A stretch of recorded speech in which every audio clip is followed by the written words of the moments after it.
The Upper Room, a prayer of St. G. The new world is all of gold, and the lands connected. There are no islands. The seas no longer thrash in anger, and there are no swimming predators. Its creatures carry us to deep places, and then also to fly us to the highest heavens. The Lord is ever with us in his three persons, Jesus seen by us. For God is spirit, but the Son is of two natures, and is our physical companion. All which are of Solomon's temple, the embroiderings, the gold of the ark, are carried by angels all about, and song has a material presence, as does the fragrance of the Lord. For as on earth aromas are of particulate, in heaven the air is of the particles of the body and the blood, shed once, but permeating all our eternity. And as our worship is fragrant to you, your blessedness suffuses all our lives. Upon the continents of heaven, no man an island, each man an individual, but fully connected with all others. On earth it was a tried-to-be fellowship, while in heaven we are brothers and sisters of the same Father. Before the Lord, each of us has an individual and fully loved life. Yet as we are the called out upon the earth, we are in heaven, in full communion of all men and of you, existing as we were called to be, the ecclesia of all ages, never before in timeless physical unity. And if all the world is of gold, the heaven is a higher thing, brighter, more alive, with its ancient qualities of the Ancient of Days. A picture we have is of the upper room. Here was the most holy gathering of all places, all times of history. 13 men entered the city. It was these who, in the unity of the Father, Son, and Holy Spirit, would conquer the whole world in less than 60 years. There was a little walled upper chamber on the highest floor of the house, here where they had other times gathered.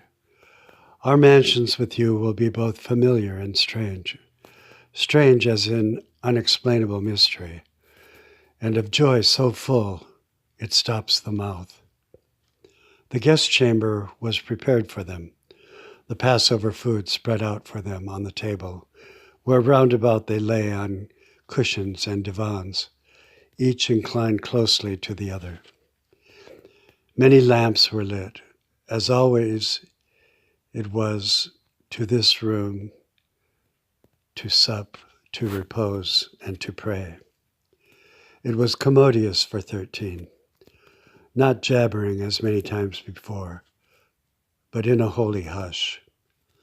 The Passover food was brought, the lamb slain in the temple and roasted in the lower floor, red wine mixed with water, 3 flat cakes of unleavened bread. They commenced the meal with drinking the first cup, and then singing the Hallel. This from the praise psalms of King David. Perhaps some of them did not yet know that they were in the midst of great David's greater son, and that it is to him the praises are sung. This the Egyptian Hallel, because it was chanted in the temple in Egypt, where the Passover lambs were being slain, as this lamb was to be.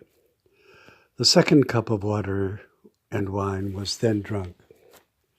With the food were bitter herbs, lettuce, endive, chicory, and minty horehound.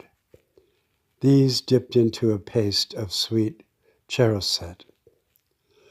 The third was a cup of blessing, blessing God himself, who was in the room with them, for all the fruits of the earth.